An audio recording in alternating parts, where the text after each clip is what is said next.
Naimbag nga daw kada tayo amin na ako. Kasama na naman po natin ang president ng mga liga ng mga barangay dito po sa lungsod ng Baguio. Walang iba kundi si Taraki Rocky Aliping. Naimbag nga daw kanyang ako.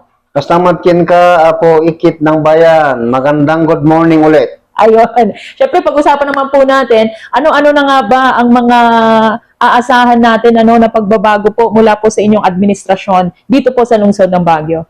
Yes, so yung mga regular po na ginagawa natin, since January, we already mandated all the barangays to submit on or before yung budget nila for year 2024. Yes. And let's talk about that budget. Yeah. Kasi nabalitaan ko, ikaw daw po ay nag-request sa Sangguniang Panglungsod ng Baguio, ganyan din po sa ating minamahal na mayor, Yes. na dagdagan naman sana o itaas ang pondo ng bawat barangay. How true is this? Or meron lang pong certain barangay? Yes, actually, meron pong mandato ng local government na they should give grant sa mga barangays. Meaning? So, on the part of the city, they've been giving since the application of this law from 1,000 hanggang naging 10,000. And then from 10,000, naging 30,000 during my time as ABC President noong 2013. Wow. And for this now, year 2024, in-increase ko ulit ng 100,000. That's part kasi ng mga income na binibigay ng city sa mga barangays. Aside doon sa real property tax na share nila. Okay. It's an appropriation ordinance to increase that grant from 30 to 100,000. Hopefully po, ito po i-deliberate ng Committee on Appropriations together with the local finance committee, karoon ng consultation, and the city government is very positive on this proposal. So, inaasahan ho ba natin na first quarter, second quarter, darating na ang budget or kailan po? Yes, kasi iyan ay it's a proposal na ma-implement for year 2025. Yan. Kung ma-approvean ngayong taon, then it will be part of our budget for year 2025. Yes. Anyway, you've been talking about the year 2025. Siguro napag-alaman na ho natin na meron daw hong binabalak ang COMELEC na matutuloy ang inyo pong eleksyon. Paano po yon? Samantarang kakaupo lang po ninyo, lahat kayo, Yes. na mga barangay official. Paano po yun? Paano po natin ma-implement ang ating mga proyekto, plano at programa sa ating barangay? Kung ganun kabilis na magbabago na kaagad. Yan po, talagang we have to adhere with the existing rules and guidelines ng COMELEC. Kasi our term will end on December of 2025. Yes. So magkakaroon po ng election on the later part of October. Yan po yung nasa batas kasi. Unless there is an amendment introduced by the Congress, and then it will be deliberated, kung may extend ulit, then we will follow. So, pero in the meantime, we have to respect the decision of the Supreme Court that our term will end on that December of 2025. So, whatever it is, it's Yes. okay. Yes, it's okay. Yeah. Okay. All right. Now, let's move on with another topic. I hope you have heard about it. At madalas naman po na pag-uusapan. Ito pong tinatawag natin na Baguio City Smart Command Center. Yes. What can you say about this? Well, the command center is it's a very good program of the city government. Yes. Pero yun nga lang, as of this time, it is only 30% effective. So it is concentrated pa lang dito sa Central Business District.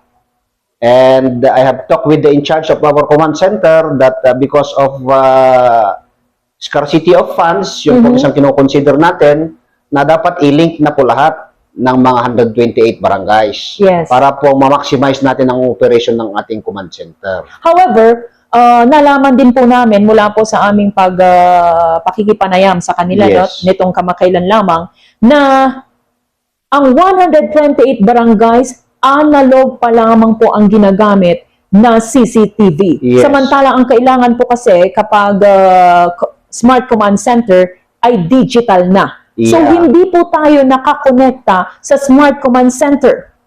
Paano po yung ating proteksyon at safety po nun?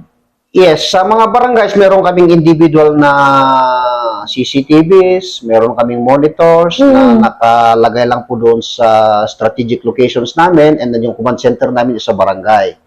So, as part of our consultation with our command center, na pag magpo-purchase sana ang barangay, it should be incompatible doon sa command center natin. So, yung mga Yes. specs, dapat ay naaayon dun sa specs ng ating command center. So, that will be part of our meeting with them para po hinay-hinayin natin yung paglilink ng mga barangays doon sa ating command center. Pero hindi ba dapat ay mula po sa Smart Command Center ang CCTV at hindi po mula sa pondo sa mga barangay natin? Hindi po ba maaaring ganon? Lalong-lalo na Yeah. po at malaking supplemental na budget ang hinihingi Yeah. yearly for maintenance ng ating command center. Ay talaga pong it should be a shared responsibility. Kung ano pong may tutulong ng barangay, depende sa resources nila, yun na naman na may tutulong sa command center natin. Kasi malaking pundo kasi ang kailangan para sa maintenance and operation, management ng ating command center. Kaya our objective ay dapat 100% na operational na ito within the jurisdiction of the City of Baguio. Kaya we really need the cooperation of the barangays for the full implementation of our command center. Okay. Let's talk about also ito pong mga unfinished project ng mga iba't ibang barangay dito po sa lungsod ng Baguio. At ating pong napag-alaman, kamakailan din lang po, na ito po ay galing sa budget sa DPWH Baguio. Yes. Mula sa budget sa national. Yeah. Unfortunately, dahil nga po unfinished project siya, na ibalik po ang pondong ito ngayon sa Yeah. DPWH. At hindi po natin alam ngayon kung papaano maitutuloy ang mga proyektong ito. Sa inyo pong opinion, ano ang dapat o suhesyon na gawin para po matapos ang mga proyektong ito? Yes, siguro the city government will again source out fund in order to complete this pending na projects. Kasi nga, because of, sabihin na natin, laxity of the implementing agency and the contractor, kaya na-delay yung project, and hindi lang na malayan na mayroon palang guidelines na failure to execute the project on this time, meaning you have to revert it back to the national government, yung pondo na nakuha natin. So, are you the in city will now come favor? up with siguro a solution Okay. for that issue, for that problem. Kasi sayang Kasi parang hindi lang sayang sa pondo, yung delay mismo. Opo, tama. Yan. Lalong-lalo na we are talking about multi-purpose hall. Yeah. Ano? Anyway, the city government, our city administrator, our executive, and the whole officialdom of the city government is working on it.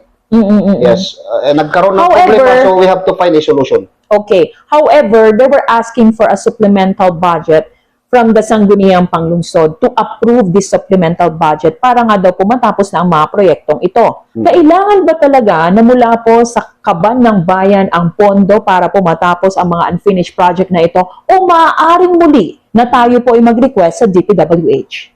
Well, it's a kanyan. Pwede sa DPWH, pwede rin sa city government. Depende lang nga po sa availability ng pondo. Kahit nalaan ka ng laan doon kung wala kang source of fund. Kasi doon sa supplemental budget, na-identify kasi doon yung source of fund. Is it funded or for funding? Yan.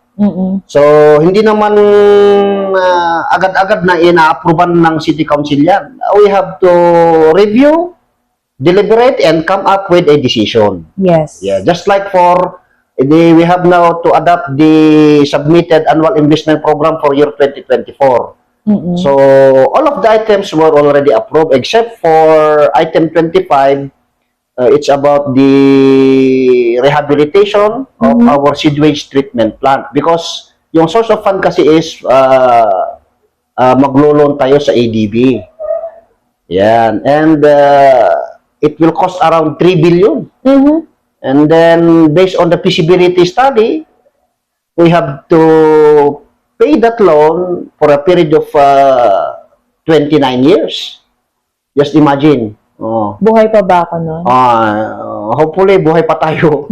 Yes. Para at least makita rin natin At maramdaman. ang rehab, improvement ng ating liquid management, ng ating liquid waste. But here's the dilemma now. Is it ideal or is it better na mag-request na lang kay Congressman Mark Go na mapondohan muli ang mga unfinished project na ito para totally, finally, matapos na? Yeah. Sa mga pending projects natin? Yes. Yes, of course, the city should take initiative on it. If there are other sources of not sacrificing our development fund, then we better ask our congressman. Yes. Siguro through his intervention, we could probably ask again for him to source out fund from the national government. Because I do believe that every year, they were given 30% from the national budget, right? Yan. Na ma-fund po niya ang mga proyekto sa barangay. That's what I know because according din po yan sa batas. Yes, na actually, sinabi po that's sa part amin. of our consultation with Congressman Marco, that he is now actually preparing to allocate projects through his initiative sa mga barangays. Yeah, I've heard also that he is willing. Yes. Oh, he is willing. It's just that you let him know also what projects na need na matapos na. Yes. Ang the best kasi dyan is that we will request to him and then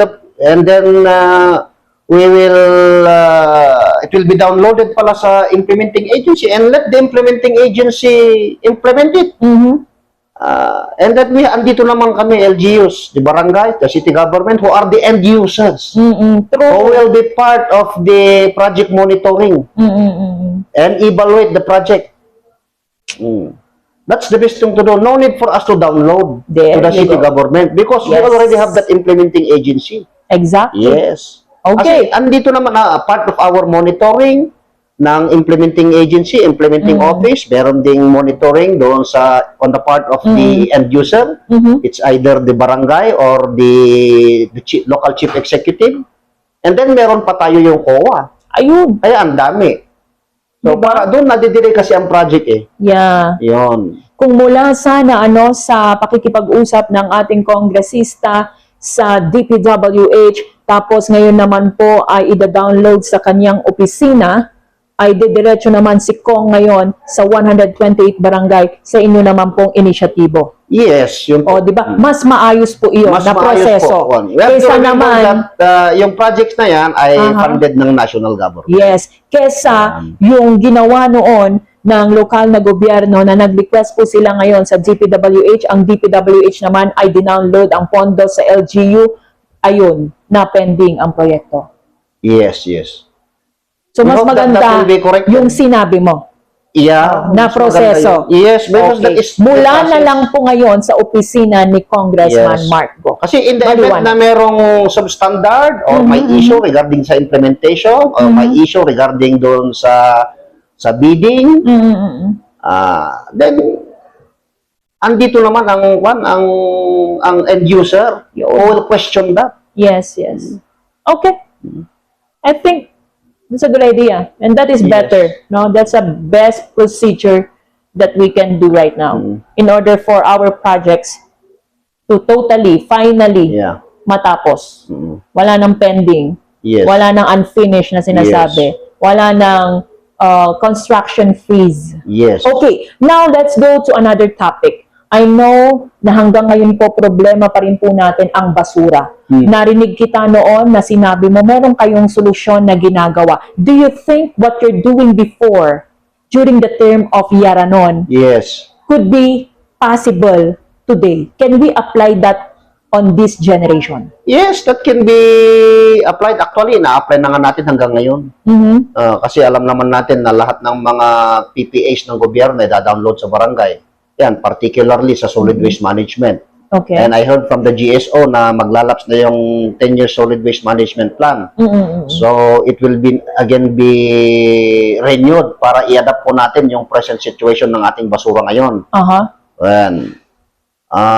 Mas lalong-lalo na doon sa fees na nakokolekt because as of this time, 20 pesos pa rin ang kinokolekta. Dapat sa mga 50 pesos household. na. So, there's a proposal from the city government that we have to increase. Okay. And then doon po, madidetermine kung magkano po ang share din ng mga barangay.